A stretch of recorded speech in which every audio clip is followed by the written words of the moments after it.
Hi, everyone. I'm Josie Schafer. This is Academics of PA, our podcast talking about all things public administration. Well, mostly just academic public administration. And we are so excited to be joined today by Michael Ford. Hi, Mike. Hey, Josie, how are you doing? I'm so good, and I'm so glad that you were able to jump on with us today. Why don't you introduce yourself? Yes, as you said, my name is Michael Ford. You can call me Mike if you want to, though. It doesn't matter to me. I'm an associate professor of public administration at the University of Wisconsin Oshkosh. I also serve on the Oshkosh Common Council, so I'm a practitioner in that regard. And then I'm also the president of the Midwest Public Affairs Conference, which I know we're going to talk about a little bit today, and that takes place this week in Springfield, Illinois. Wonderful. Thank you. And thanks for all you do.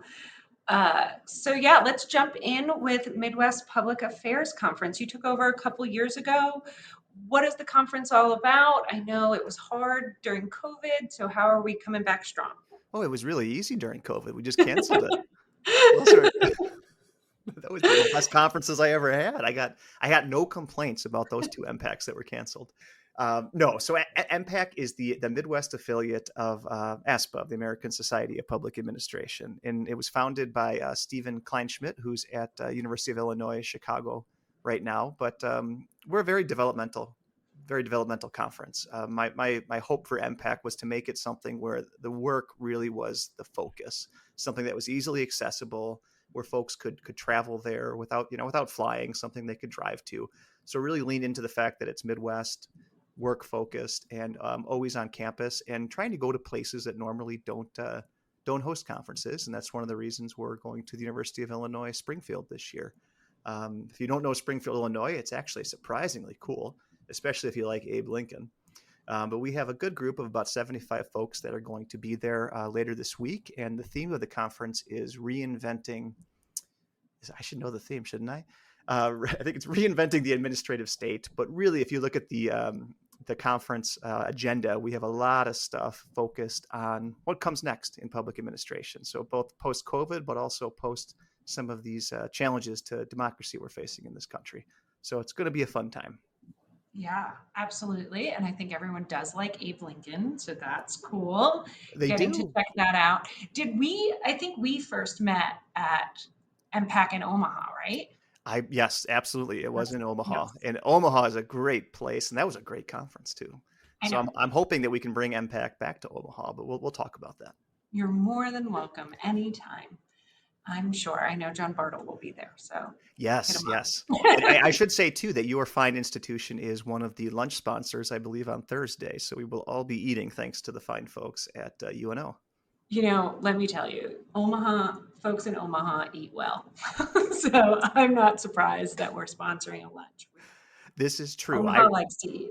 I went to a fancy steak dinner at that MPAC, and I remember not having the money for it because my wife had gone back to school. But you know what? I went for it. You only live once, and Oh. you know Well, we have cheap steak here too. this is yes, this is true. We have all of it. Well, I What know. Go ahead. no, what made you interested in being president of MPAC? Well, Steven asked me to do it, so that was a very that made it very easy. But no, in all seriousness, I do like to say yes to things. I you never know, right? I want to make the most of every situation I get myself into. So when Steven asked if I'd be willing to try it out, I said sure, and I thought, yeah, 2 years. Now it's year four because the two got canceled, so it was a little more than I bargained for. But I really like the idea of a regional conference. One of the things that I've struggled with as an academic is going to some of these conferences where you feel like you're walking through Walmart. And there's nothing against Walmart, but you feel pretty anonymous when you're at these places. And I really struggled as a professor at a regional comprehensive institution where we didn't have many resources for travel and that type of thing. And some of these national conferences were just cost prohibitive. So I really wanted to do something that was affordable, accessible to graduate students, and just easy to get to for folks that don't have those resources. And I think that we've pulled that off. I absolutely think you pulled that off. And I think students do get really excited about these smaller conferences on a campus where they can do more than just put information out, but really get feedback and spend time with folks and feel really comfortable networking. And that's probably what I always loved most about MPAC too. Yeah, and just not being uncomfortable. And that was one of the things I went to. And there's nothing I have nothing against PMRA. That's a great conference, but my first time there, I was a new academic and folks wouldn't give me the time of day. It was really intimidating, and I just didn't get very much out of it. And I really wanted to create an experience for those younger folks in the academy where they did get something developmental out of it and really set themselves up for some career success and some connections with some really, really nice people and hopefully some job opportunities. Well, that is amazing. So I happen to know that your trajectory into the academy is kind of interesting. And I think this podcast, it's a little bit about what we do, but it's a lot about how and why we do it. Yeah. So can you share with others how you came to do this work? Yeah, purely by accident. If I'm totally honest, a lot of it has to do with spite. Um, That's what really drives me as well. that's what It's drove. No, good no. to So share. I was I worked as a lobbyist on education policy stuff for years in Milwaukee and in Madison, Wisconsin. And one of the things, and I went to this met with our umbrella organization that was based in Arizona at the time. So this national education advocacy group, and they had a new president there. And I don't think this president, he didn't last very long, so he won't be listening to this, so I can say this, but I didn't think he was very impressive. But I noticed he had a PhD. So I said, okay, maybe that's the secret. Maybe I need to go back to graduate school. And I was very lucky that University of Wisconsin Milwaukee was about a half mile from where my office was. So I was able to very easily go to class after work. I was able to teach a course over my lunch break because I had a really cool boss and didn't really know if I wanted to go into the academy, but I knew I liked learning. So really, yeah, I went to grad school part-time at night. I was really focused on the practitioner side of things, and it just sort of happened that there was a transition in my workplace when I finished my PhD and the job at Oshkosh opened up, and it was the only one I applied to, and it just kind of worked out, timing for my family and for my career. Would you, what would be your advice to other PhD students or folks thinking about a PhD program? Should they sort of risk it all and see what happens, or um, do you think it's a pretty unique circumstance how you came? I think that I was probably pretty unique. We're all special, right? I learned that in school. No, I always read these things on Twitter when they're like, never pay for your own graduate school. And I'm like, whoop, made that mistake. And I keep a running tally of all the mistakes I made along the way. But I will say, do it works for you.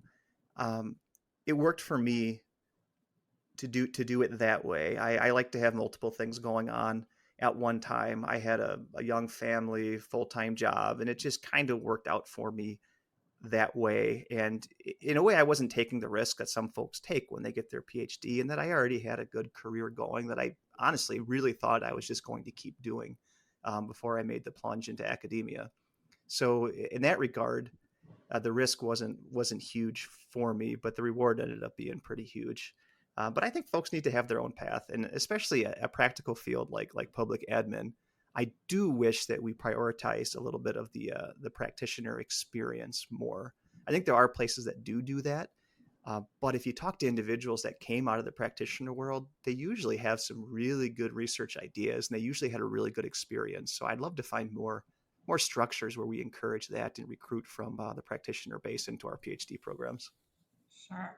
Well, so did you start off researching topics related to you being a lobbyist? Do you still draw from those experiences a lot? How did that inform what you're doing today? Oh yeah, 100%. So the way I got my PhD idea was I was working on these education issues, and folks were talking about how useless school boards were, and I was kind of like, well, is anybody studying these things?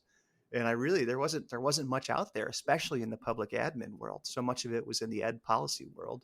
And my whole thing was, if you look at what school boards do, it's not that different than what city councils do or village boards do, and it's more of a governance exercise, something that folks in public administration ought to be studying. Yet we were kind of yielding this territory to the ed policy world. So I was yielding all these complaints at the state capitol about school boards being ineffective, but there wasn't much evidence there. So that really did inspire my dissertation on school board governance, trying to understand, who serves on these school boards, what exactly do they do they do it well, trying to put the brakes a little bit on some of this advocacy work, that we should get rid of school boards, or they should all be appointed, and say that, hey, maybe we should learn about them before we start making these wild policy assumptions and jumps. So that's a long way of saying yes to your question, Josie. 100%. I mean, everything I've done on the research side has been informed either by relationships I have with folks that are in practice, or things I've encountered in my own career on the practitioner side. So what about the flip side of that? And you are an elected official now. Yes. How well do you see academic work, yours as well as others, informing practice, informing lobbyists, informing elected officials, local government officials? Yeah, not much. Which Your whole passion, right? right, and that is, I should have said this in the introduction, but this last year, myself and Dr. Samantha Larson, who, if you don't know Sam, she's the greatest human being that's ever existed. Um, in all seriousness, Sam is awesome, but she's the deputy director of the Whitburn Center for Governance and Policy Research, and we started this applied research center to try to get at that very disconnect. And one of the things in particular that we notice is that a lot of our graduates, and we have about 600 graduates from our MPA program at UW Oshkosh, most of them are working in Wisconsin in some level of local government management. And they didn't have many resources, and the research that they were connected to either came out of the consultant world, which I'll just bite my lip on that one, or it came this stuff that was just too esoteric or too geared towards large municipalities that didn't really apply to them. So I shouldn't throw the entire enterprise under the bus, because certainly, there is academic research that's informing, I think, a lot of the things happening in our larger municipalities and in our states, et cetera. But our local places, especially our smaller places, I found that there was a huge disconnect between the research they needed to do their jobs and the research being produced. I don't know exactly why that is. I think there is something to be said for the lack of incentives for doing that type of work in the academy, especially at your R1 institutions. So I do think there's a little niche there that can be filled at regional comprehensive or other places that maybe are that more next tier of universities that can maybe afford to do some of this more practitioner work. So in your life as an elected official, you know that this information is out there. Maybe some isn't, but you're well aware of what is being done. Yep. How do you, I would find that very difficult, right? The more you know, the more you don't know kind of feeling, right? So now Yes. here I am, I have to make a decision, and I'm so aware that I'm doing this without full information. Does that frustrate you? I think that would drive me crazy. Oh yes, it definitely does frustrate me. And I think the bigger challenge, and this I did not expect, and this is because I'm a naive, simple guy, I guess.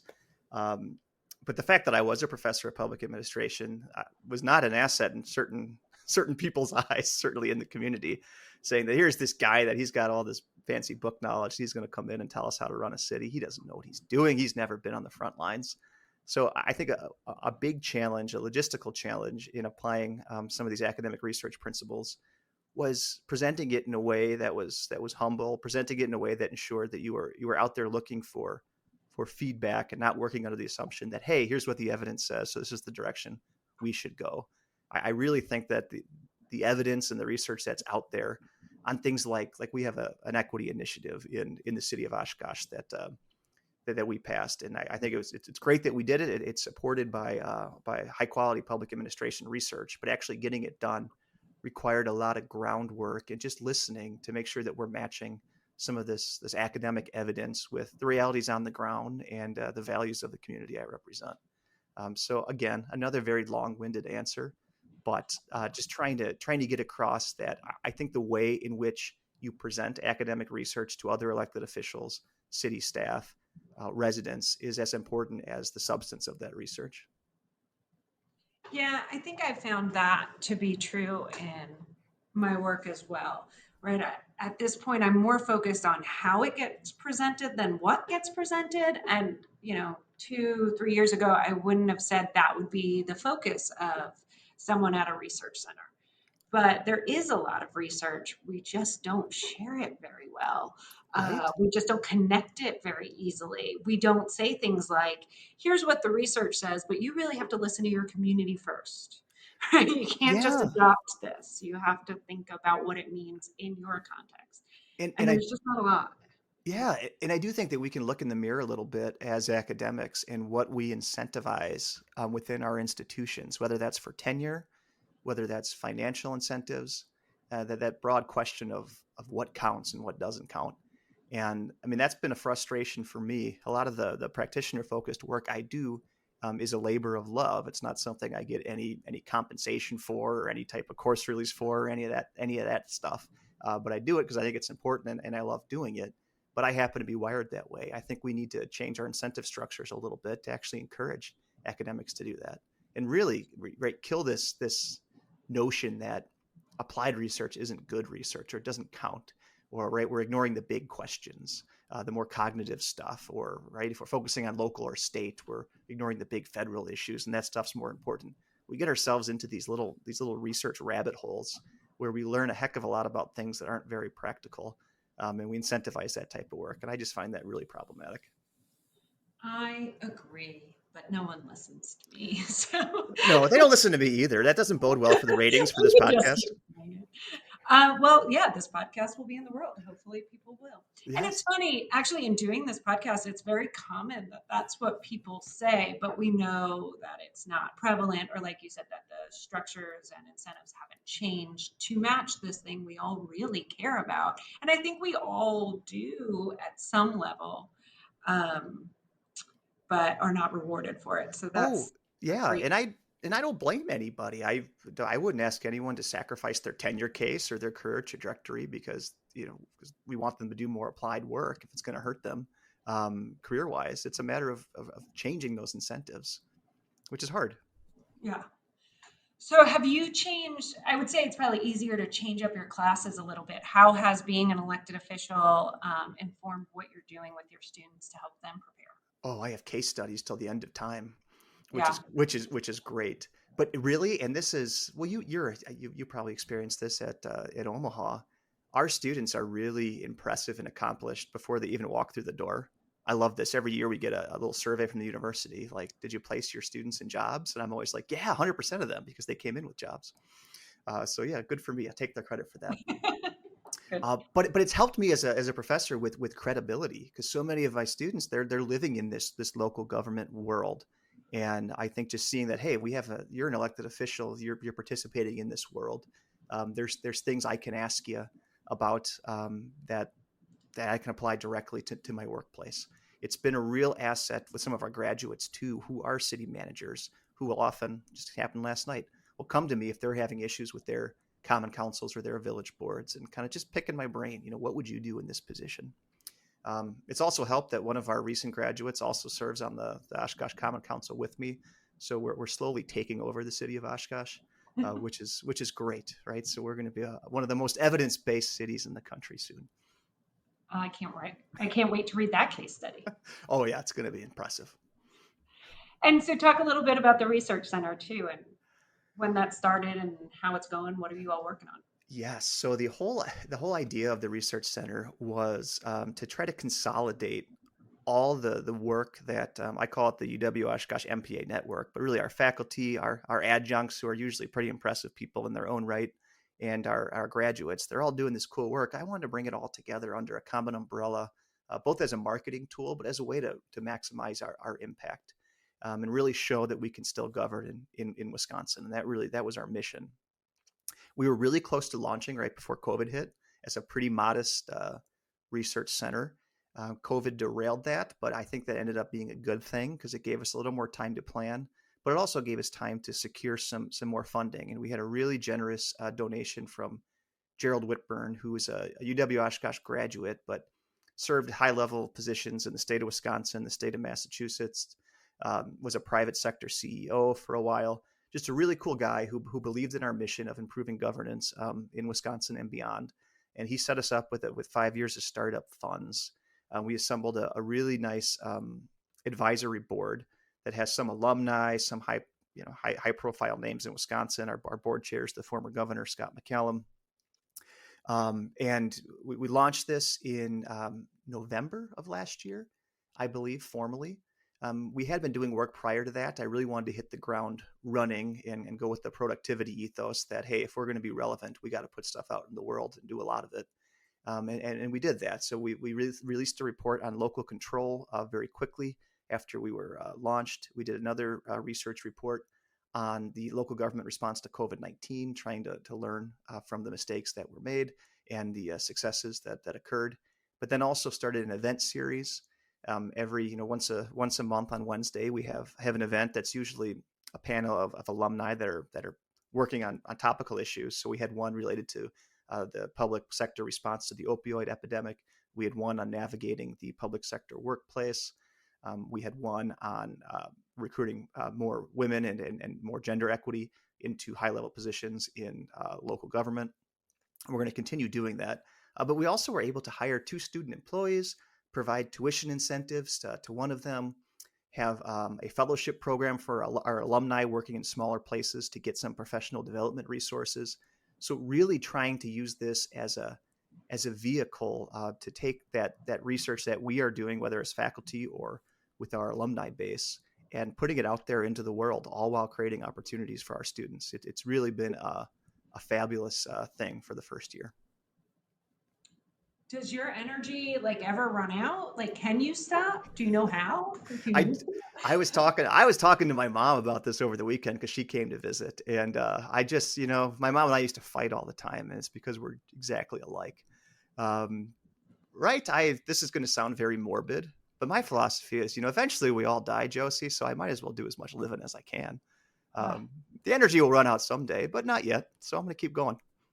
oh my gosh. No, right, running a research center, that kind of outreach, pulling in those foundation dollars, having an advisory board and keeping them happy. This is all a lot of work. And what do you teach? 2-2, 3-3?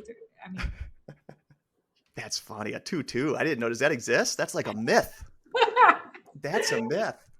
No, what do you no. I'm the chair of the department now, so I have become this kind of living, breathing course release. But as many places, we have resource challenges where we've had to go above and beyond teaching. So we were at a 4-3.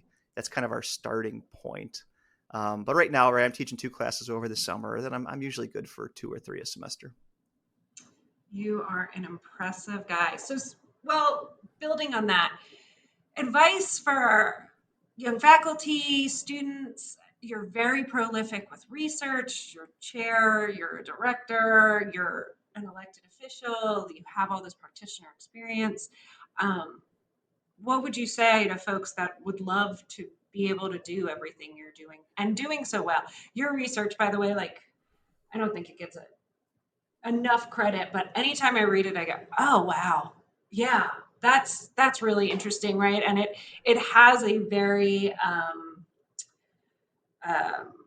it's very contextual, right? Like it really Yeah. places difficult concepts into a much bigger picture, and it really I learn from you all the time, Mike. Oh, well, thank you, Josie. That is one of the nicest things anyone's ever said to me. I don't know if I'm crying or sweating because it's like 100. It's 100 degrees here in Oshkosh today. So probably a little bit of both. But no, that's very very kind of you. Right? I don't. What advice would I give to people? Find what moves you and what motivates you. I found very early in my academic career, and I really did try really hard to kind of be the full academic. I was kind of like, yeah, I'm going to apply only R1s, see if I can do this. And I bought into a little bit of this world that the practitioner world's not really, they're doing the best they can, but if we can make this unbelievable research breakthrough, that's going to be more important long term, and that's how you establish your career. But that did make me happy, so I kind of pivoted towards what I enjoyed and the questions that moved me. The questions that moved me weren't always the questions that produced research that ended up in the highest quality journal, but there's enough venues out there where you're able to place things, even if doesn't not everything has to be in JPART, not everything has to be in PAR, and that's okay. And I've come to appreciate being at a regional comprehensive university in that it did give me more freedom in ways that I don't think I would have had at an R1 university. Now I can see, maybe I'm lying to myself, right? It's really easy to say I wouldn't have had those opportunities when those opportunities were never opened for me, despite my best attempts. But I really do appreciate the freedom to have a really broad research agenda, and folks that are willing to say yes, go for it. Like, so when I started this idea for the research center, when we hired Sam Larson, and she said, yeah, let's try it. Right? She still is pre-tenure. She didn't have to do this. But she was open to it. And part of the reason was that, hey, I was able to lay down that this is what the goal is. This is going to produce both academic research and practitioner research. And I'm going to be upfront with you, right? The goal here is to really focus on practice. And if you're in, that's great. And being at a regional comprehensive, you're going to be able to meet your tenure requirements doing some of this work. And certainly it's been great to be part of a department that has valued service beyond university service. So a lot of this community stuff, it does count towards tenure and can count towards promotion and all the things that we worry about as academics. So again, another long way of saying that I just want people should do what they like, lean into what they're good at. I'm rereading right now Richard Rousseau's Straight Man, which hits really close to home as a board chair. If you haven't read that book, it's all about the insanity of academia at times. But one of the things that he points out there is, he names his dog Occam after Occam's razor, that we can aspire to these things, but oftentimes we end up doing what we're meant to do. Or if you were going to write that incredible book, you probably would have written it. Maybe you didn't write it, and that's not a negative thing. Lean into what you're good at. Find what makes you happy. There's not one way to do these things, and the grass is not always greener.